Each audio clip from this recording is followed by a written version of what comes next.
Bonjour, moi c'est Élodie, l'animatrice du balado Près de toi. Un balado dédié pour la formation professionnelle de la grande région de Laval, Laurentides et Lanaudière.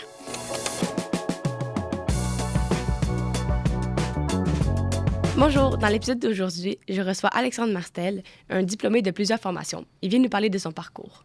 Bonjour Alexandre, comment ça va? Bonjour, ça va bien? Pour commencer, est-ce que tu pourrais parler de ton parcours? Oui, mon parcours, j'ai commencé, j'avais environ, je pense, 17 ans. J'ai fait un DEP en soudage-montage. Ensuite, j'ai été faire mon cours, mon ASP, haute pression, qui est un ASP connexe avec les métaux.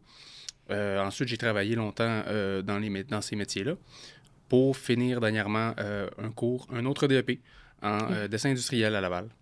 OK. Et qu'est-ce qui t'a motivé à faire ces formations? Ce qui m'a poussé, surtout étant plus jeune, de commencer le DEP, le premier, disons, c'est l'action rapide qu'on peut aller chercher, la connaissance. Ça propulse vers un emploi assez rapidement. Moi, je bougeais beaucoup, j'étais quelqu'un qui avait besoin de concret rapidement. Donc, les autres formations typiques, disons, m'intéressaient moins. Alors, c'est pour ça que je me suis lancé vers le DEP. OK. Et comment tu as connu à propos de la... Comment tu as su que ça existait, la formation professionnelle? Je regardais beaucoup, je regardais les métiers. Dans le temps, il y avait des cours à l'école. Je me souviens plus, je pense que c'était PPO. Je sais pas quel nom que ça a aujourd'hui. Mais on faisait des recherches d'emploi. Puis quand je suis tombé sur un emploi où est-ce qu'on pouvait jouer avec du métal, en fusion, des flammes, tout ça, je disais, on peut être payé faire ça, waouh. Fait que je me suis lancé dans le DEP. Donc, la passion pour les métaux, c'est venu quand? En sortant de l'école, sortant des bancs d'école, en allant ici, la journée d'un élève, en fait. Ouais, c'est ça. J'ai été faire les jours d'un élève, ça l'a beaucoup aidé. Il y avait des élèves sur place, en train de faire leurs cours, puis il y avait des ateliers, fait qu'on pouvait aller visiter. C'était super. C'est là qu'ils m'ont fait essayer les torches à l'acétylène, c'est là les flammes et compagnie, fait que là, c'est sûr que ça m'a beaucoup intéressé. OK. Et pourquoi tu as décidé de changer? Je voulais me réorienter. C'est sûr que mes goûts ont changé aussi. Plutôt, je dirais aussi mes ambitions avec le temps. J'ai mûri. Ce qui faisait l'affaire au début vingtaine, pris une autre forme. Donc, je me suis lancé vers quelque chose que je pouvais associer avec mes expériences. Parce que c'était des belles expériences. Puis c'était un beau métier que j'ai fait. Puis j'ai pas changé je le vois pas comme un changement de métier parce que je suis encore avec je joue avec les mêmes métaux, les mêmes choses, sauf que je le fais d'une façon différente. Puis j'aime toujours ce que je faisais avant. Le métier de soudeur-monteur, je l'aime encore. Okay. C'est juste que je voulais faire autre chose. J'avais envie de me lancer dans autre chose avant de me tanner finalement de celui-ci. OK. Puis la deuxième formation que vous avez faite, c'est laquelle? La deuxième, c'était l'ASP haute pression. Ça, c'était vraiment, c'est au niveau des tuyaux. C'est vraiment une spécialité au niveau de nous, dans le métier des métaux, on appelle ça se faire une main pour ce qui est de faire la soudure, là, pour réussir à aller joindre les spécifications demandées pour de la haute pression. Parfois, il y a dans le cas de celui-là que j'ai fait, c'est sûr qu'il y avait des avenues au niveau salarial qui étaient intéressantes, avec le défi que ça représente aussi de plus à faire. Fait que c'est toujours moi, je vois ça comme des cordes à un arc. Là. Plus on en a, mieux c'est. Fait que c'est un peu dans cette optique-là que j'étais à l'école, je me disais, je suis là. Si je le fais pas maintenant, je le ferai pas. Fait qu'à ce moment-là, j'ai pris une job de jour, je l'ai faite de soir. Okay. Puis je me suis dit, on tire le plaster d'un coup, là, puis on passe au travers. Puis ça a été super, ça m'a apporté beaucoup d'expérience. Ouais, pour aller spécialiser dans cet emploi-là. Oui, exact. OK. Et la troisième formation professionnelle? Oui, ça, dans le fond, c'est là que je faisais le lien avec le changement plus de métier, là, tout à l'heure. Ouais. À ce moment-là, c'est vraiment le goût d'explorer l'autre côté de mon métier. Je travaillais souvent avec des dessinateurs, en fait, pour mon assemblage. Des fois, j'avais des questions. Dans le temps, je me souviens, on avait un CB dans notre coffre. On appelait, on disait le nom de la personne, après ça, on pouvait discuter. Fait que j'ai vraiment aimé ça, le travail d'équipe autour de ça. Puis j'avais envie d'expérimenter sur l'autre côté du plan, finalement. Je trouvais que c'était intéressant.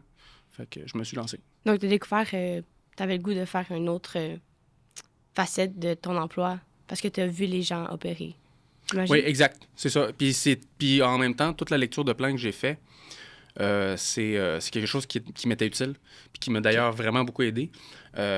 parce que avec toutes j'ai dû les interpréter longtemps pour faire mon travail. Donc, à ce moment-là, maintenant que je dois les dessiner, je dois les faire. Je comprends c'est quoi que le soudeur, finalement, a besoin, l'assembleur, pour faire son travail.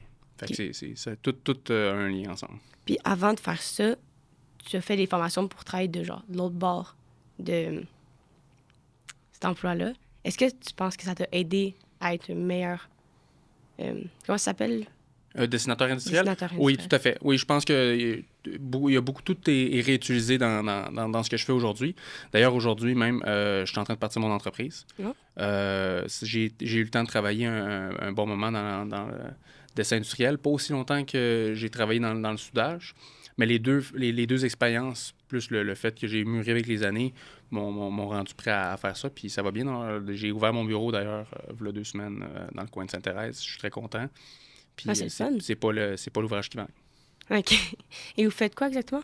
Donc, ce qu'on fait, c'est qu'on interprète les plans de structure architecte pour pouvoir modéliser des plans de métaux ouvrés, exemple un escalier en métal, que ce soit des linteaux, des supports, des poutres, une mezzanine. C'est tous des travaux qui ont besoin d'une approche spécialisée au niveau des métaux, puisque sur les plans, parfois en structure ou en architecture, c'est beaucoup plus global.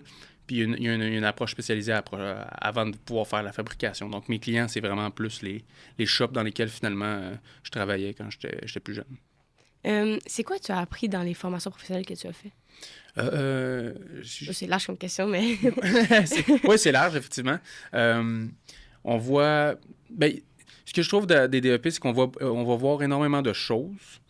Ça te laisse ça laisse aller toucher à plus de choses. Si tu veux aller te spécialiser, c'est vraiment le ASP connexe que tu dois aller chercher. Mais ce qui est intéressant, c'est que ça te fait aussi essayer beaucoup de choses. Puis ça te prépare vraiment au métier. Ensuite, après ça, puis ça, c'est mon opinion du DEP, là. C'est vraiment ce que toi, tu en fais. Il y a d'autres cours qui peuvent être contingentés où est-ce que la barre, il faut absolument il y a une limite, tandis que le DEP, il est fait pour que ça avance, pour que tu puisses arriver à aller sur le marché de l'emploi.